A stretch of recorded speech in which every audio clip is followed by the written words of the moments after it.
हाँ तो भाई, तो लास्ट लेक्चर में हमने नेत्र के 3 परतों के बारे में पढ़ा, ठीक है। और आज जो हम पढ़ने वाले हैं यानी कि नेत्र की संरचना ही चल रही है, तो मैं आपको पहले ही बता चुका हूं, थोड़ी लेंथी है इसकी स्ट्रक्चर, यानी कि बड़ी है इसकी थोड़ी। तो अभी जो हमने सबसे पहले बताया था आपको कि भाई नेत्र में 3 परत होती हैं, उन 3 परतों को हमने क्रम से देख लिया था, ठीक है। चलिए अब जो हम बात करेंगे, अभी हमारी जो बात चल रही है वो तीसरी परत पर चल रही थी, जिसको हम दृष्टि पटल कह रहे थे ना। दृष्टि पटल में हमने मुख्य रूप से 2 संवेदी कोशिकाएं देखी, शलाका और शंकु देखी थी ना। अभी हमें आगे इस पे बढ़ रहे हैं दृष्टि पटल पर ही, तो वहां पर 2 प्रकार के बिंदु होते हैं जो आप सभी जानते हैं। एक का नाम है पीत बिंदु। क्या है भाई? पीत बिंदु, येलो स्पॉट, ठीक है। तो पीत बिंदु क्या है? 1 नंबर का यहां से क्वेश्चन कई बार पूछ लिया जाता है कि भाई पीत बिंदु क्या है और अंध बिंदु क्या है ना। तो पीत बिंदु के बारे में अभी हमको समझना है। यह वह स्थान है जहां सबसे अच्छा दिखाई देता है। यहां शंकु कोशिकाएं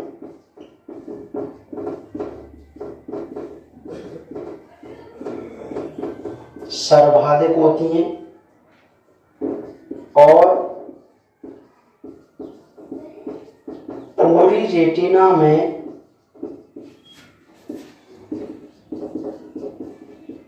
शलाकाएं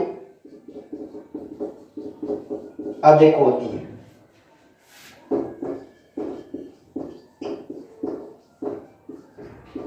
इसके मध्य में एक गर्त होता है जिसे फोविया सेंट्रलिस कहते हैं, जिसमें केवल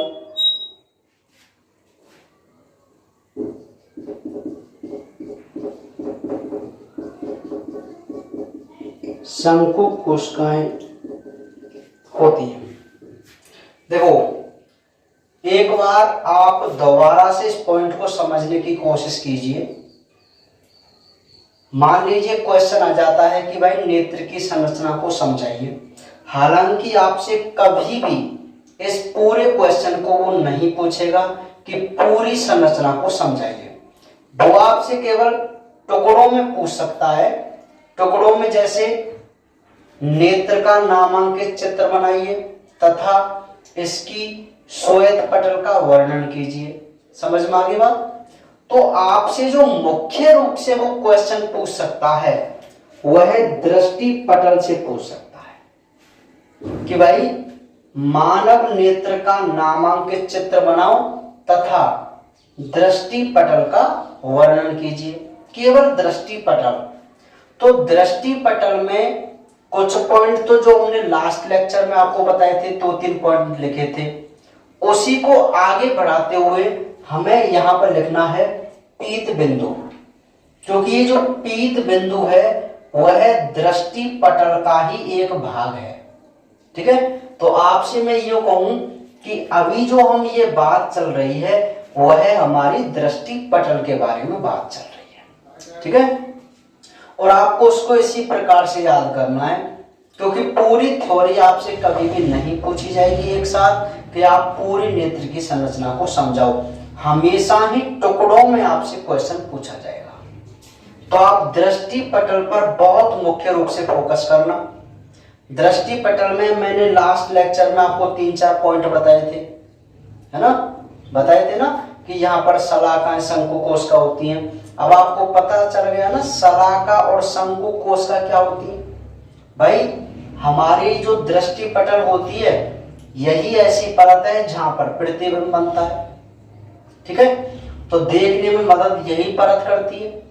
तो देखने में सहायता करती हैं दो संवेदी कोशिका, शलाका और शंकु। शलाका करती है अंधेरे में और शंकु करती है तीव्र प्रकाश में, ठीक है भाई। हाँ, तो उसी को हम आगे बढ़ाते हुए पढ़ रहे हैं पीत बिंदु। तो पीत बिंदु मैं आपको बताऊं, ये आपकी जो लेयर है वो कौन सी लेयर है, दृष्टि पटल है। तो इस स्थान पर एक पॉइंट होता है ये वाला, इसको हम बोल देते हैं पीत बिंदु। क्या बोल देते हैं, पीत बिंदु। ये थोड़ा पीले रंग का बिंदु है इसलिए इसको हम पीत बिंदु कहते हैं। अब इसके बारे में हम पढ़ रहे हैं भाई कि पीत बिंदु एक ऐसा स्थान है जहां सबसे अच्छा दिखाई देता है, या मैं डायरेक्ट ये कहूं, आप याद रखना कि दृष्टि पटल पर जो प्रतिबिंब बनता है, चित्र जहां बनता है वो है स्थान पीत बिंदु है, ठीक है। अगर एक छोटा सा क्वेश्चन आ जाए कि उस बिंदु का नाम लिखो जहां प्रतिबिंब बनता है, तो वो प्रतिबिंब कौन से बिंदु पर बनता है, पीत बिंदु पर बनता है। यह आपको क्वेश्चन याद रखना है। फिर ये कह रहा है कि भाई पीत बिंदु पर शंकु कोशिकाएं ज्यादा होती हैं। यहां दो प्रकार की कोशिकाएं थी दृष्टि पटल पर, शलाका और शंकु। लेकिन वो यहां क्या कह रहा है कि इस पीत बिंदु पर शंकु कोशिकाएं ज्यादा होती हैं और शलाका कोशिकाएं कम होती हैं। लेकिन अगर मैं इस पूरी रेटिना की बात करूं, यहां पर ये पूरी रेटिना जो है, यहां शलाकाएं तो होती हैं ज्यादा और शंकु होती हैं कम। पॉइंट की बात समझो, शलाका कोशिका सर्वाधिक मात्रा में पीत बिंदु को छोड़कर पूरी रेटिना पर होती हैं, और जो शंकु कोशिकाएं होती हैं वो सबसे ज्यादा पीत बिंदु पर पाई जाती है, ठीक है। तो ये पॉइंट यही कहना चाह रहा है कि पीत बिंदु पर शंकु कोशिकाएं सर्वाधिक होती हैं और पूरी रेटिना में शलाकाएं अधिक होती हैं। यानी कि इस पूरी रेटिना में शलाका कोशिका अधिक और शंकु कम, जबकि अकेले पीत बिंदु पर शंकु ज्यादा शलाका कम, विपरीत होती है ना। फिर ये कह रहा है कि इसके मध्य में एक गर्त होता है। जैसे मान लीजिए हमारा पीत बिंदु है, तो यहाँ पर एक ये पॉइंट है, गर्त है, एक गड्ढा है। तो इस गर्त में केवल शंकु ही कोशिका होती है, शलाकाएं बिल्कुल भी नहीं होती। इसलिए यहाँ पर दिन में क्लियर चित्र बनता है। पीत बिंदु पर लास्ट में क्या कह रहा है कि पीत बिंदु के मध्य में एक गर्त होता है जिसे हम फोविया सेंट्रिलिस कहते हैं, और इस स्थान पर केवल कौन सी कोशिकाएं पाई जाती हैं, शंकु कोशिकाएं पाई जाती हैं। बात समझ में आ गई पीत बिंदु की। भाई क्या है पीत बिंदु? पीत बिंदु दृष्टि पटल पर ही प्रेजेंट होता है। यह ऐसा बिंदु है जहां पर शंकु कोशिकाएं होती हैं। यह ऐसा बिंदु है जहां पर प्रतिबिंब बनता है। यही दो बात आपको याद रखनी है पीत बिंदु के बारे में। शंकु कोशिकाएं ज्यादा और प्रतिबिंब इसी स्थान पर बनता है, ठीक है। चलिए, तो ये पीत बिंदु समझ में आ गया। अब इसी पर एक बिंदु और होता है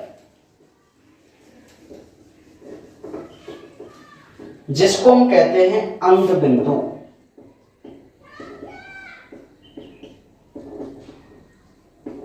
अंध बिंदु, ब्लाइंड स्पॉट। तो अंध बिंदु देखिए क्या है,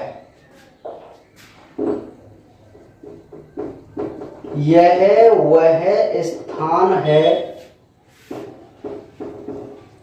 जहां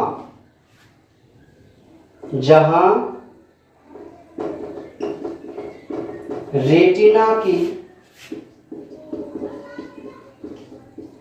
संवेदी कोशिकाओं से आने वाले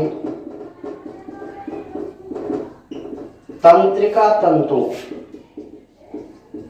मिलकर एक दरक तंत्रिका बनाते हैं। यहाँ शलाका व शंकु कोशिकाएं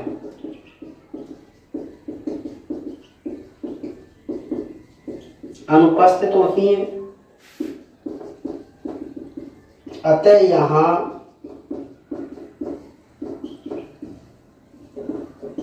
प्रतिबिंब नहीं बनता। ठीक है, तो अंध बिंदु के बारे में आप बात समझो। यहां मैं ये एक पॉइंट ले सकता हूं कि यह पीत बिंदु के नीचे होता है। देखो रेटिना पर आपको ये जो बिंदु दिखाई दे रहा है वो पीत बिंदु है ना, और इस पीत बिंदु के जस्ट नीचे इस स्थान पर एक बिंदु होता है जिसको हम क्या कह रहे हैं, अंध बिंदु कह रहे हैं, ब्लाइंड स्पॉट। ये हमारी दृष्टि पटल है, तीसरी लेयर। अभी यहां तक जो बात है ना वह पूरी दृष्टि पटल के बारे में बात की हमने। अगर बाई चांस क्वेश्चन आए कि दृष्टि पटल के बारे में समझाइए तो आपको दृष्टि पटल यहां तक कंप्लीट करनी है, यानी कि अंध बिंदु तक का जो भाग है वो पूरा दृष्टि पटल में आ रहा है। ठीक है, हाँ एक बार दोबारा समझो इसको। देखो दृष्टि पटल को दोबारा से देख लेते हैं कि भाई यह सबसे अंतिम परत होती है नहीं होती? इसमें शलाका और शंकु कोशिकाएं होती हैं, दो संवेदी कोशिका। शलाकाएं 115 मिलियन थी, शंकु 16.5 मिलियन थी, है ना।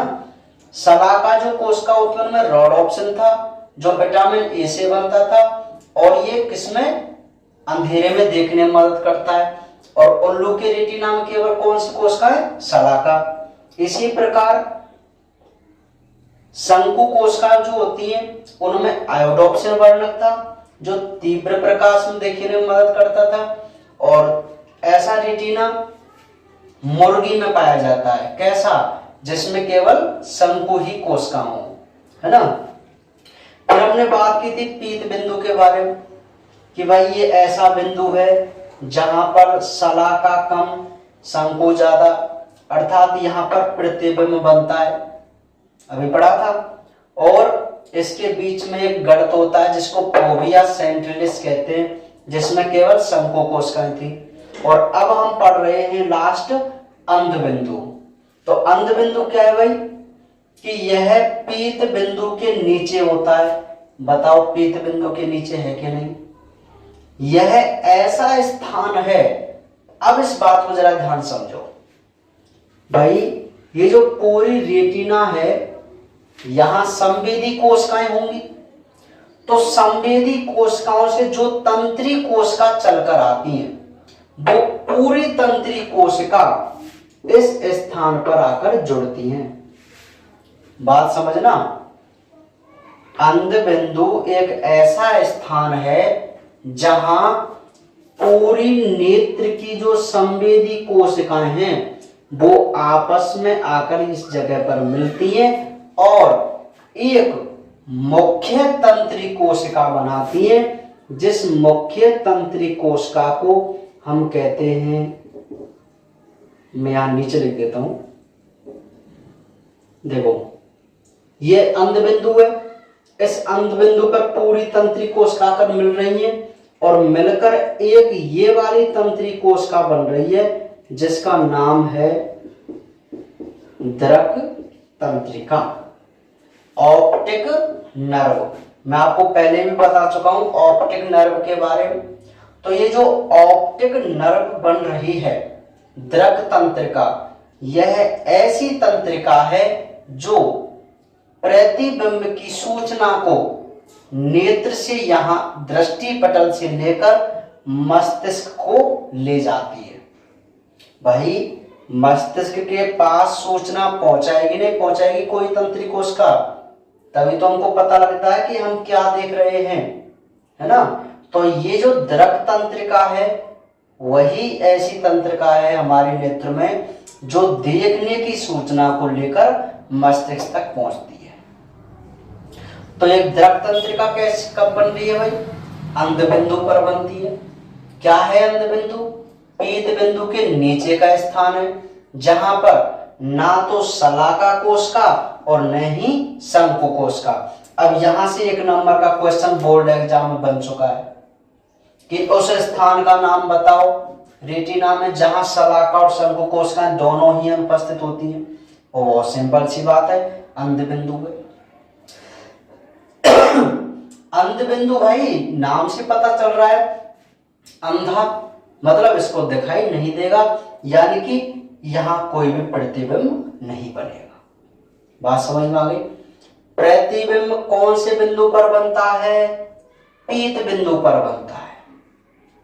यहां शंकु कोशिकाएं ज्यादा शलाकाएं कम, लेकिन है तो दोनों ही प्रेजेंट। लेकिन अंध बिंदु ऐसा स्थान है जहां पर ना तो शलाका ही पाई जाएगी और न ही शंकु कोशिका पाई जाएगी। तो यहां प्रतिबिंब का निर्माण नहीं होता है। इसका केवल एक ही काम है कि ये सभी तंत्रिकाओं को आपस में जोड़कर एक मुख्य तंत्रिका बनाता है जिसका नाम क्या है? दृक तंत्रिका। क्या है भैया? दृक तंत्रिका। तो ये आपको बात समझ में आई कि नहीं है दृष्टि पटल के बारे में? अभी जो हमारी बात हुई है वो तीनों परतों के बारे में डिटेल से बात हुई है, और जो क्वेश्चन यहां से अभी तक बन सकता है वो दृष्टि पटल की संरचना के बारे में आपसे पूछ सकता है। तो दृष्टि पटल में आपने शलाका शंकु के बारे में पढ़ा, रॉडॉप्सिन आयोडॉप्सिन वर्णक के बारे में पढ़ा, कौन दिन में और कौन रात में देखने में सहायता करता है ये आपने पढ़ा। उसके बाद आपने पीत बिंदु को देखा, वहां आपको पता चला कि भाई पीत बिंदु क्या चीज है। फिर हमने पढ़ा अंध बिंदु। क्लियर है बात? तो यहां तक जो भी बात हुई है वो हमारे नेत्र की दृष्टि पटल के बारे में क्लियर बात हुई है। ठीक है, एक बार इसको नोट कीजिए।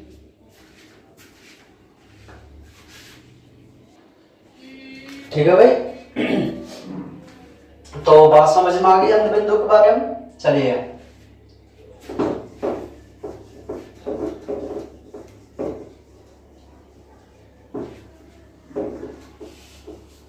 तो हम थ्योरी के अकॉर्डिंग अपने डायग्राम को भी कंप्लीट करते हुए चल रहे हैं। ठीक है, हाँ। तो अब मैं आपको बता दूं कि नेत्र की संरचना का हमने पहला भाग कर लिया है। नेत्र की संरचना को आरवीएससी बुक ने दो भागों में डिवाइड कर रखा था। पहले भाग में हमने नेत्र की 3 परत पढ़ी थी। उन 3 परतों में हमने श्वेत पटल, रक्तक पटल, दृष्टि पटल पढ़ी, और दृष्टि पटल में हमने पीत बिंदु और अंध बिंदु को देखा। यहां तक कोई दिक्कत आपको? चलिए, अगर कोई है तो आप कमेंट में पूछ सकते हैं। ठीक है, व्हाट्सएप पर पूछ सकते हैं, कोई बड़ी बात नहीं है। तो अब जो हम दूसरी बात करते हैं संरचना में, एक यहां पर टॉपिक दिया हुआ है नेत्र के भाग, है ना भाई? क्योंकि एक तो थी नेत्र की परत, तो परत तो हमने यहां तक देख ली। अब हम देखते हैं नेत्र के भाग। तो भाग में 3 भाग इसके किए गए। तो पहला है तरल कक्ष, फर्स्ट भाग तरल कक्ष। अभी संरचना चल रही है, मैं आपको बार बार रिपीट कर रहा हूं। संरचना में आपको 2 टॉपिक लेने, एक में आप परतों के बारे में बताओ और दूसरे में आप नेत्र के कुछ भाग बताओ। तो नेत्र के भाग में जो फर्स्ट है वो है तरल कक्ष है। क्या है? तरल कक्ष। पहले इसको हम लिख लेते हैं, फिर आपको डायग्राम के हिसाब से समझाएंगे। तो लिखेंगे हम कि यह पहला भाग है जिसमें जलीय तरल, जिसको हम नेत्रोद या एक्वस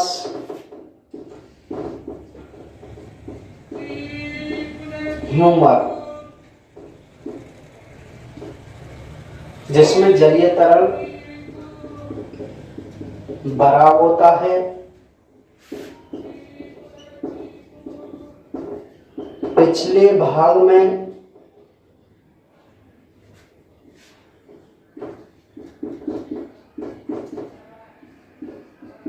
कांचाव द्रव, विट्रस फ्लूइड या विट्रस ह्यूमर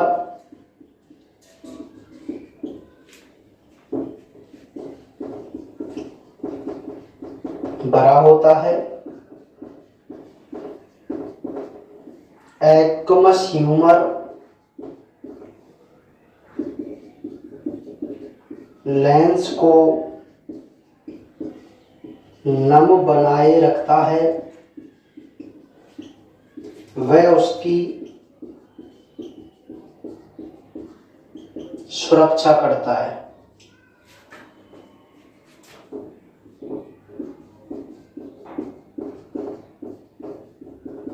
विट्रस ह्यूमर नेत्र गोलक का आकार बनाता है, वह रेटिना की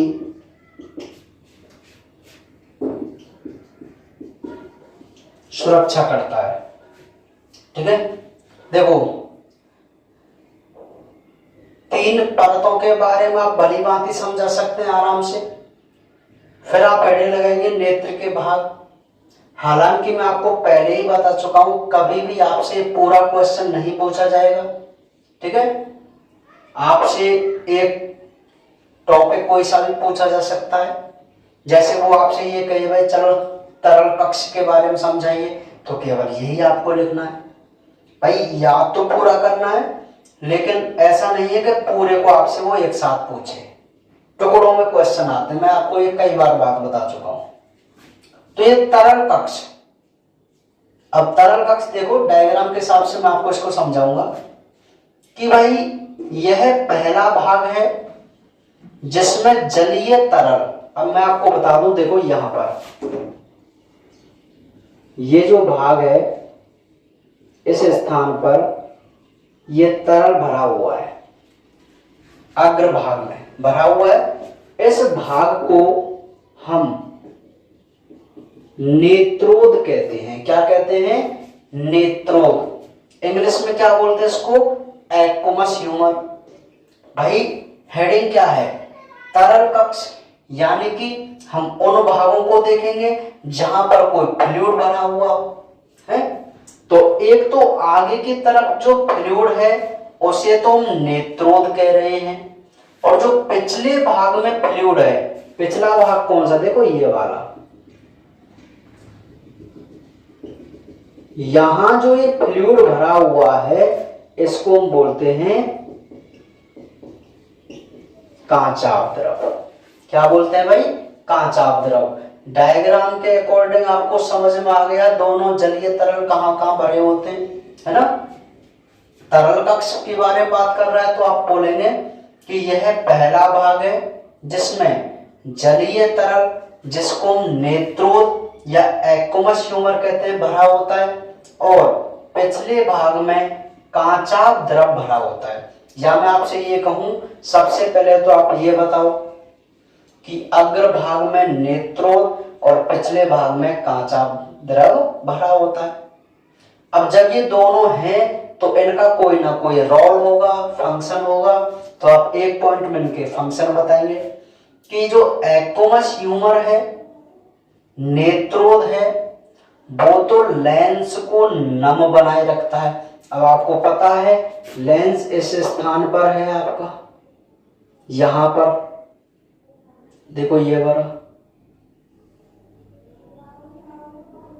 ठीक है, इस स्थान पर लेंस है। तो लेंस के पास में ही तो है नेत्रोद। तो इस लेंस को नम बनाने का कार्य और इसकी सुरक्षा करने का कार्य नेत्रोद का होता है, एक्वस ह्यूमर का होता है, ठीक है। जबकि विट्रस ह्यूमर है, जिसको हम कांचाप द्रव कह रहे हैं, ये पूरा कांचाप द्रव है। अब आप खुद एक बात समझो कि ये जो कांचाप द्रव है वह बताओ नेत्र गोलक का आकार बना रहा है या नहीं बना रहा। यानी कि यह फ्लूइड इसको तनाव की कंडीशन में रख रहा है ना नेत्र गोलक को, तो इसका आकार बनाता है और रेटिना की क्या करता है, सुरक्षा। अरे ये जो परत है वो रेटिना तो है, अंतिम परत दृष्टि पटल का नाम रेटिना है। तो इस रेटिना की क्या करता है, ये सुरक्षा करता है। तो बताओ ये तरल कक्ष आपकी बात समझ में आई कि नहीं है इसके बारे में। बहुत सिंपल है कि तरल कक्ष, इसके पहले भाग में जलीय तरल जिसको नेत्रोद कहते हैं और पिछले भाग में कांचाप द्रव जिसको विट्रस ह्यूमर कहते हैं, ये दोनों तरल भरे होते हैं। काम क्या है, एक्वस ह्यूमर लेंस को नम बनाता है और उसकी सुरक्षा करता है, जबकि विट्रस ह्यूमर नेत्र गोलक का आकार बनाता है और रेटिना की क्या करता है, सुरक्षा करता है। ये बात समझ में आई कि नहीं आई। पहला भाग है ये भाई, परतों के अलावा इसके 3 भाग हो रहे हैं। तो पहला भाग ये समझ में आ गया। तो पहला भाग तरल के बारे में था, तो हमने बता दिया कि भाई ये 2 तरल होते हैं, नेत्रोद और कांचाप द्रव। आपको पता चल गई होगी बात कि भाई कौन से द्रव कहां कहां प्रेजेंट होते हैं, है ना भाई। नेत्रोद है वो तो लेंस और कॉर्निया के बीच में है, और कांचाप द्रव है वो लेंस और रेटिना के बीच में है। बताओ है कि नहीं।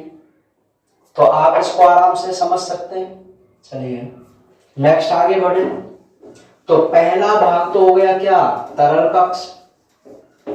अब सेकंड जो भाग है वह है हमारा लेंस। क्या है, लेंस।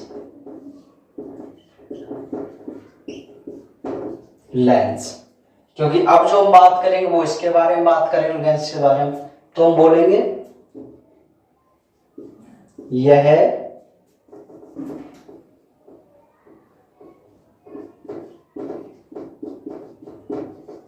उभयोत्तल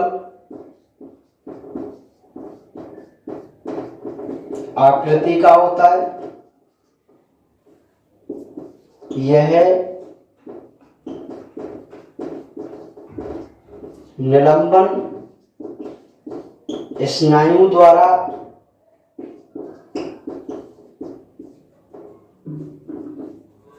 सधा रहता है।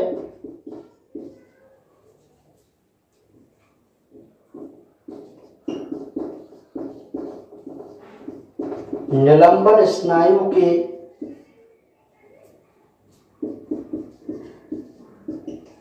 खिंचाव से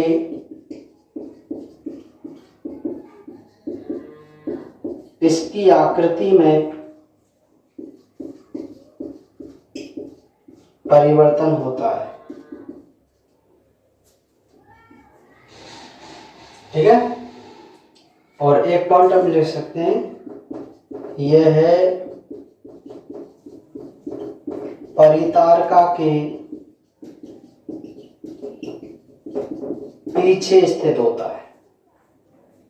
तो सेकंड जो भाग है वह है लेंस। ठीक है।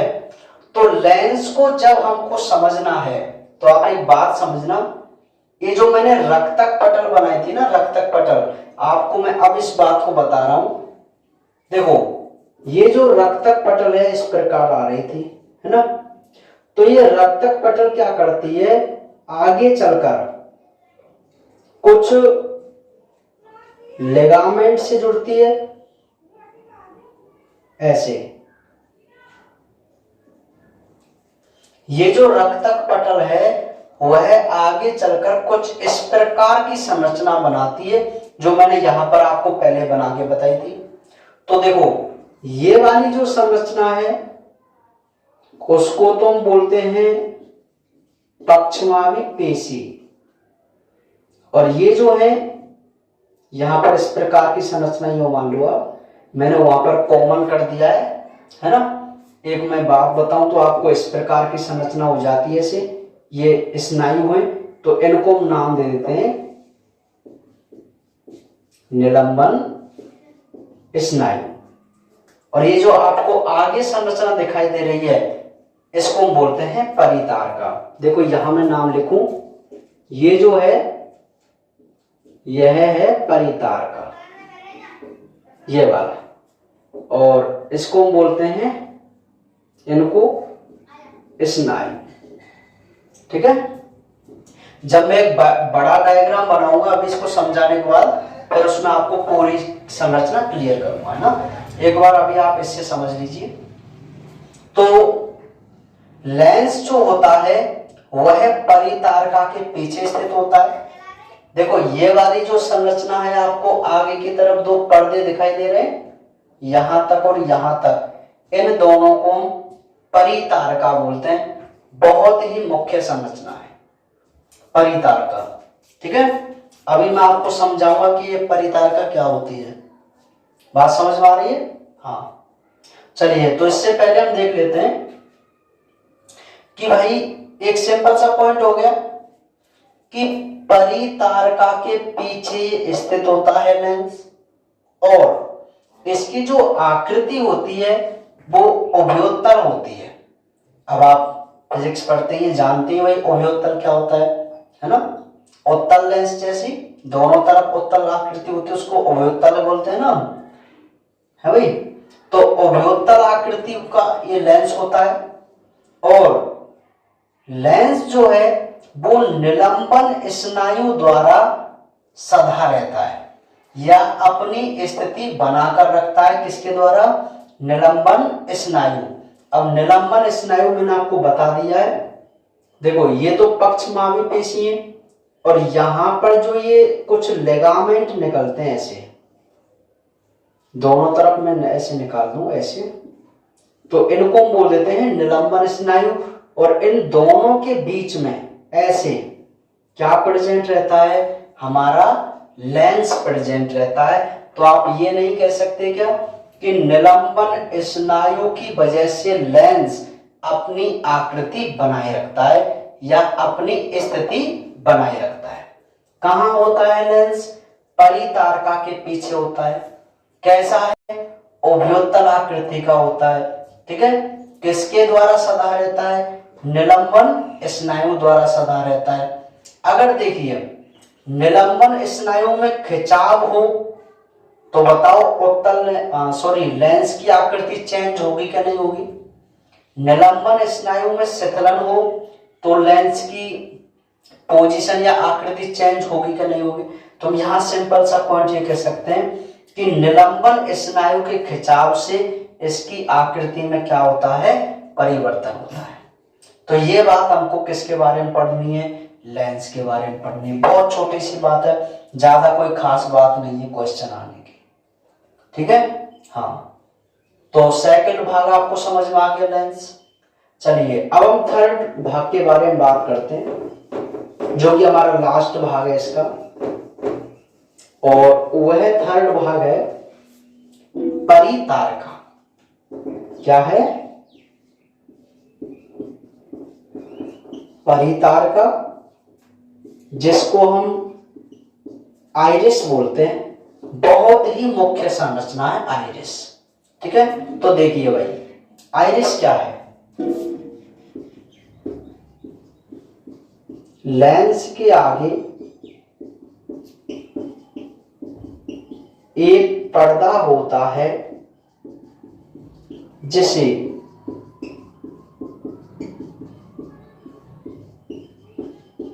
परितारका कहते हैं।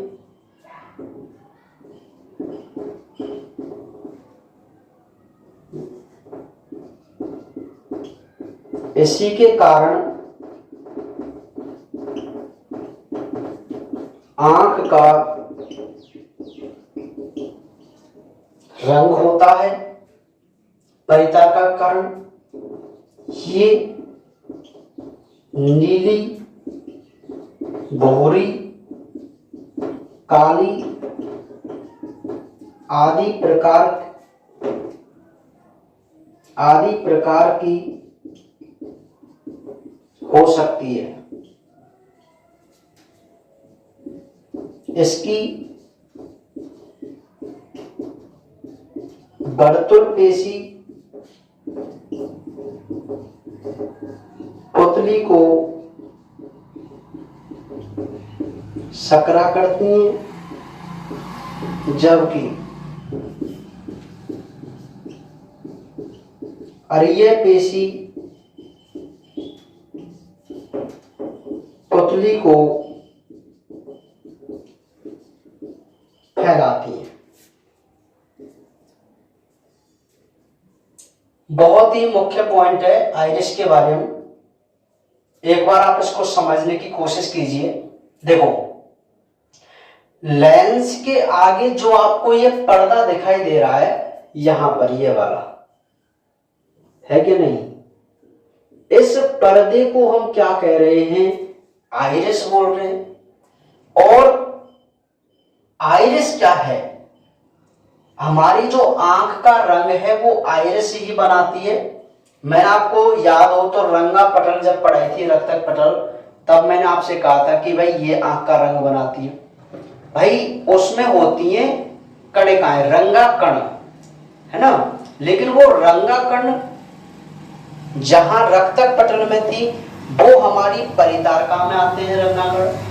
अब मैं आपको बताऊं, जब भी आप अपने नेत्र को देखते हैं, जब आप नेत्र को देखते हैं तो आपको ये व्हाइट कलर का जो ब्लैक पार्ट दिखाई देता है, यह आपकी परितारका है। क्या है? परितारका। और जो आपको व्हाइट कलर दिखाई दे रहा है वह आपका कॉर्निया है। क्या है? कॉर्निया, स्वच्छ मंडल। बात समझ में आ रही है? जो आपको ब्लैक डार्क दिखाई दे रहा है राउंड शेप में, यह आपकी परितारका है।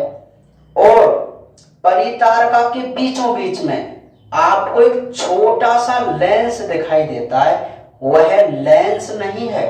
तो बस समझो क्या है।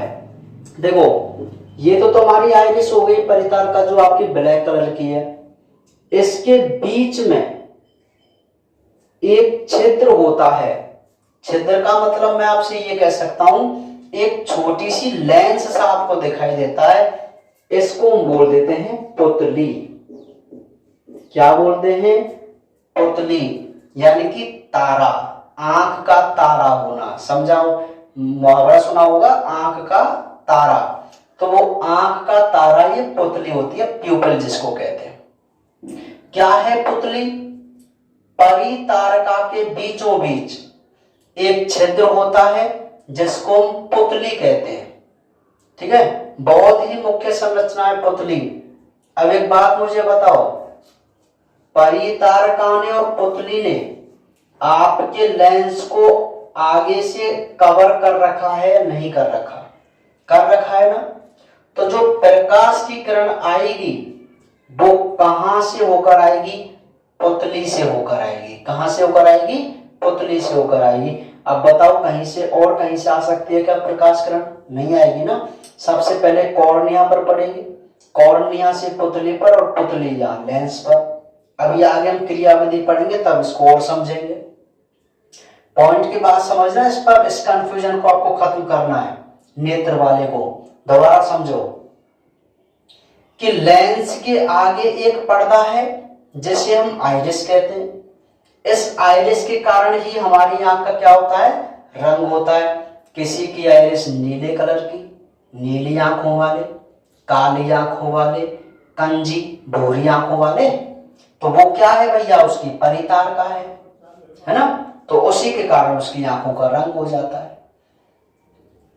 अच्छा, परितारका में वैसे तो ये पुतली में होती है दो प्रकार की पेशी। मैं आपको बताऊं कि ये हमारी पुतली है, तो इसमें दो प्रकार की पेशियां हैं।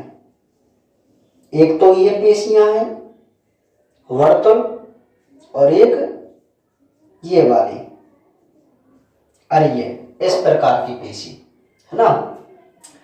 तो ये जो वर्तुल पेशियां हैं, इनमें जब चेंजमेंट होता है तो पुतली का साइज कैसा हो जाता है, छोटा। और जब पुतली के साइज को बड़ा करना होता है तो ये जो अरीय पेशियां, ये इस प्रकार वाले, ये फैल जाती हैं, है ना। तो परितारका में दो प्रकार की पेशियां, एक तो वर्तुल पेशी और एक अरीय पेशी। वर्तुल पेशी पुतली के साइज को छोटा करने के लिए, अरीय पेशी पुतली के साइज को बड़ा करने के लिए। अब ये चीज क्यों जरूरी है भाई? आखिर पुतली के साइज को छोटा बड़ा हमें क्यों करना है, क्यों करना है भैया? तो सुनिए, आपने कई बार देखा होगा कि जब आप बाहर प्रकाश से अंधेरे कमरे में आते हैं, अंधेरे वाले में, तो आपको कुछ समय तक दिखाई नहीं देता, है ना भाई। जैसे हम प्रकाश वाले स्थान से आए, एक साथ कमरे में घुसे, तो हमें कुछ देर तक दिखाई नहीं देता, हमें ऐसा लगता है अरे यार हमें तो अंधे हो गए, कुछ दिखाई नहीं दे रहा, ऐसा क्या होगा, है ना। तो सुनिए, जब आप बाहर होते हैं तो वहां प्रकाश की किरण ज्यादा होती है नहीं होती? तो अगर पुतली का साइज थोड़ा छोटा हो जाए तो भी प्रकाश की किरण सफिशिएंट क्वांटिटी में आपकी आंख में प्रवेश कर प्रतिबिंब बना सकती है। भाई जहां ज्यादा प्रकाश किरण है वहां पुतली का साइज हो जाता है छोटा, तो कोई दिक्कत नहीं होती, क्योंकि वहां प्रकाश किरण ज्यादा है, वो प्रवेश कर प्रतिबिंब बना देती है। लेकिन जब आप अचानक अंधेरे वाले कमरे में आते तो आपकी पुतली का साइज अभी कैसा है, छोटा है। अंधेरे वाले कमरे में आए, एक तो पुतली का साइज छोटा, ऊपर से प्रकाश किरण कम है। तो आप मुझे एक बात बताओ, सफिशिएंट क्वांटिटी में प्रकाश की किरण यहां से प्रवेश कर चित्र बनवा सकती है क्या? नहीं बनवा सकते। बात समझ में आई कि नहीं आई? तो क्या होता है, अपनी पुतली के साइज को हमें फैलाना पड़ेगा। तो उस पुतली के साइज को कौन फैलाएगा? परितारका फैलाएगी। कौन सी पेशी काम आएंगी? अरीय पेशी काम आएंगी। बात समझ में आ रही नहीं आ रही? और जब तक आपकी पुतली नहीं फैलती है तब तक आपको कुछ भी दिखाई नहीं देता है, और जब ये फैल जाती है तो आपको क्लियर दिखाई देता है। बताओ बात समझ में आई कि नहीं है इसके बारे में, है ना। 1 मिनट या नोट करो भाई, ठीक है भाई। तो आगे बात समझ में, परितारका कंसेप्ट समझ में आ गया, क्या चीज है परितारका? लेंस के आगे ये पर्दा है जिसको हम परितारका कहते हैं। परितारका के बीचों बीच में एक छिद्र होता है जिसको हम पुतली कहते हैं। पुतली ही प्रकाश की मात्रा, प्रकाश किरणों को कंट्रोल करती है कि भाई कितनी मात्रा में प्रकाश जाना चाहिए, है ना।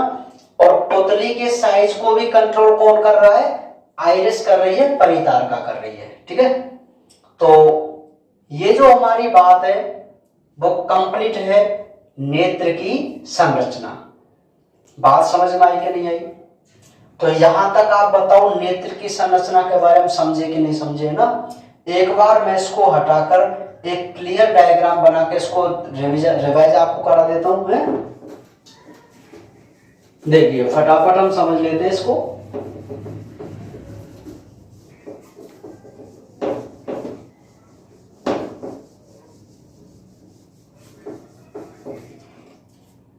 सबसे पहले हम डायग्राम बनाते हैं।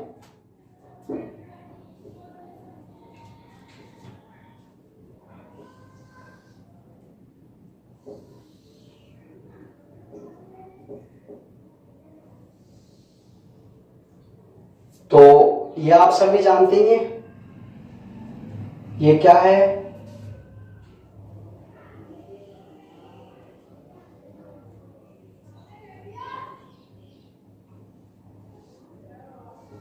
ये हमारी श्वेत पटल है, सफेद रंग की होती है, बाहरी परत है, सुरक्षा करने का इसका कार्य होता है, नेत्र गोलक का आकार बनाए रखती है ना। दूसरी जो परत होती है वो हमारी रक्तक पटल होती है, और ये जो रक्तक पटल होती है ना, ये क्या करती है, इस प्रकार संरचना बनाती है, ठीक है। रक्तक पटल ये वाली है ना, इस प्रकार की संरचना बना देती है रक्तक पटल जो है।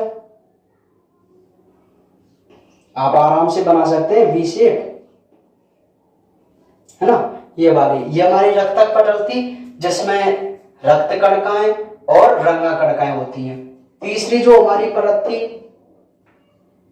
वो हमारी दृष्टि पटल थी, जो यहीं पर फिनिश हो जाती है। दृष्टि पटल में हमने शलाका और शंकु कोशिकाएं देखी। यहाँ एक बिंदु था जिसको हम पीत बिंदु कह रहे थे। पीत बिंदु में शंकु कोशिकाएं दिखती और प्रतिबिंब बनता था। पीत बिंदु के नीचे एक बिंदु था जिसको हम अंध बिंदु कहते हैं। यहाँ पर शलाका और शंकु दोनों ही कोशिका नहीं होती और कोई भी प्रतिबिंब नहीं बनता। क्या काम आता है? यहाँ से एक तंत्रिका बनती है जिसको हम द्रक तंत्रिका कहते हैं, है ना, द्रक तंत्रिका। ये हमारी कौन सी थी? श्वेत, ये रक्त, ये दृष्टि, है ना भाई। आगे की तरफ जो श्वेत परत थी वो किस में जाके जुड़ती है? कॉर्निया से जाके जुड़ती है। तो ये तो हमने 3 परत पढ़ ली थी। फिर हमने पढ़ा नेत्र के भाग में सबसे पहले एक तरल भाग था, इसको हम नेत्रोद कहते थे। एक यहाँ भी तरल भाग था जिसको हम कांचाभ द्रव कहते थे, है ना। ये तो लेंस को नम बनाकर रखता है और ये नेत्र गोलक का आकार और रेटिना की सुरक्षा। फिर हमने पढ़ा लेंस। तो जो लेंस होता है वो इन निलंबन स्नायु से सदा रहता है, परितारका के पीछे होता है, उभयोत्तल आकृति होती है। फिर हमने पढ़ा क्या? परितारका, कि लेंस के आगे एक पर्दा है जिसको परितारका कहते हैं, और इसी के कारण हमारी आंखों का रंग होता है। इसके बीचों बीच में छिद्र होता है जिसको हम क्या कहते हैं? पुतली कहते हैं। ये क्या था? परितारका। ये क्या है? निलंबन स्नायु, ठीक है। ये हमारा है लेंस, है भाई। ये हमारा पीत बिंदु, ये हमारा अंध बिंदु। तो यहाँ पर परितारका में 2 प्रकार की पेशी, वर्तुल और अरीय। वर्तुल पेशी पुतली को सकरा करने के लिए और अरीय पेशी पुतली को फैलाने के लिए। तो ये बात आप समझ में आ गई। तो यहाँ हमारा एक क्वेश्चन है जिसको हम कह रहे हैं नेत्र की संरचना। इसमें छोटी सी बात और है, ग्रंथियां। तो नेत्र में 3 ग्रंथि, ज्यादा खास बात नहीं, आप नाम याद रख सकते हैं। एक तो है मीवोमियन मॉल और एक है अश्रुग्रंथि, ठीक है। ये 3 प्रकार की ग्रंथियां होती हैं। मीवोमियन जो है वो दोनों पलकों के किनारे, पलक हैं इनके किनारे खुलती हैं जिससे कॉर्निया चिकनी रहती है।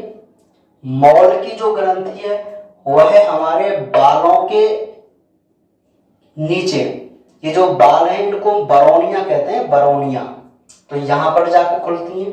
और अश्रु ग्रंथि केवल ऊपरी पलक पर ही खुलती है, नीचे नहीं होती। आंसू वाली ग्रंथि ऊपरी पलक पर होती है। तो ये 3 हमारी छोटी छोटी सी ग्रंथियां थी, ठीक है। तो आज के लेक्चर में हमने नेत्र की संरचना को कंप्लीट कर लिया है, ठीक है। कल हम नेत्र की क्रियाविधि पढ़ेंगे और नेत्र के रोग पढ़ेंगे। बात समझ में आ रही है? ठीक है। तो आज आप नेत्र की संरचना को अच्छे तरीके से देख लेना और इसका डायग्राम बना के आप देख लेना।